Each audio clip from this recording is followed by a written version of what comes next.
കവിത മഞ്ഞുതുള്ളികൾ. Shri Ulloor S Parameswara Iyer രചിച്ച മഞ്ഞുതുള്ളികൾ എന്ന കവിതയിലെ കുറച്ചു വരികൾ. മഞ്ഞുതുള്ളി. പോകല്ലേ പോകല്ലേ, ഞങ്ങളെ കൈവിട്ടു നാഗത്തേക്കൻ മഞ്ഞു തുള്ളികളെ. പുല്ലുകളെങ്ങുമേ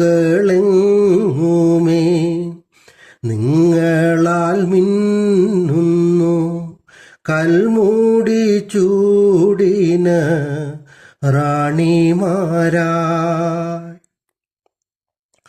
സൂനങ്ങൾ നിങ്ങളാലെന്തുന്നു നിർഭര ആനന്ദബാഷ്പവും